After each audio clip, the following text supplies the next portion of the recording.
If you've recently started stamping and paper crafting, it may be really confusing with all of the different types of paper and cardstock out there that you could possibly stamp on.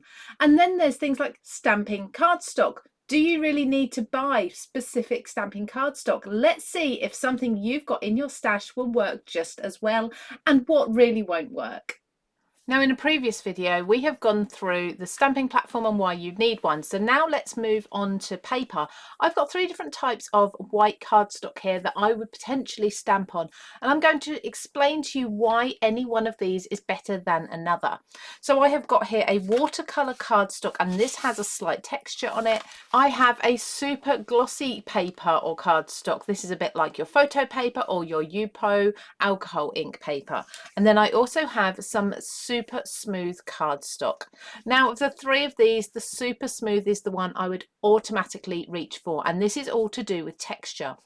Now, with your watercolor cardstock or watercolor paper, as you'll notice with most of them, they do have a grain, a texture to them, and this is really going to affect the way that your stamp presses into your paper. You're not going to get a perfect image every time without an extreme amount of pressure, and if you've got a little bit too much ink on your stamp, you can smudge your image by pressing too hard.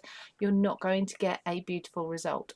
However, saying that, a benefit of watercolor paper, if you can get a half decent image stamped onto it, is that it will of course absorb and hold all of your wet mediums. So if you want to stamp and then color in your image with, say, watercolors, for example, you can do this on watercolor cardstock. You just might need to sacrifice that perfectly defined outline image first. And if you're unsure about which inks to use for stamping and colouring in with any mediums, stay tuned to the CraftStash channel. Make sure you're a subscriber because we are going to be covering that in a future video very soon. So another one that I've picked up is this is actually alcohol ink Yupo paper, but it's quite similar in texture and style to a photo paper. It's extremely glossy. You can see the shine on there. Now, this will give you a perfectly clear, defined image, but stamping on it is extremely difficult because of the super high gloss on it. Just the slightest bit of movement whilst you're stamping and you are going to end up with a completely smudged image. Imagine trying to stamp on glass, for example. It's just going to slide around, and that's not what we want. So I would say for stamping onto Yupo paper, onto photo paper, anything super high gloss like this, you only want to do it if you absolutely need to use this base for your colours afterwards.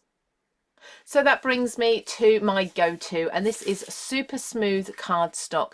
Now, this can be labelled as stamping cardstock by some companies, and what's happened here is the fibres have been compacted extremely closely during the manufacturing process, and because they're so tightly compacted, you get an extremely smooth surface there to stamp on. So no interference in the stamping surface there, as you would get certainly with the watercolour cardstock.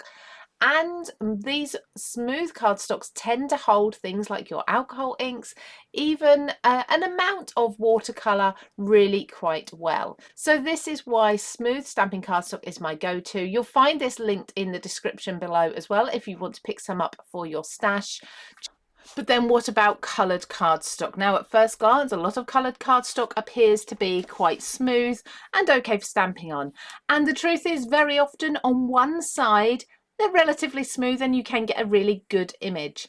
But on some cardstocks, you need to look very closely because some will appear smooth, but when you look closer, one side in particular often has a linen or an orange peel effect of texture to it. You do need to be aware of this, much like the watercolour cardstock. This is going to affect your stamping. So hopefully this has helped you decide which of your stash cardstocks is going to be ideal for you to stamp on and get perfect results every time.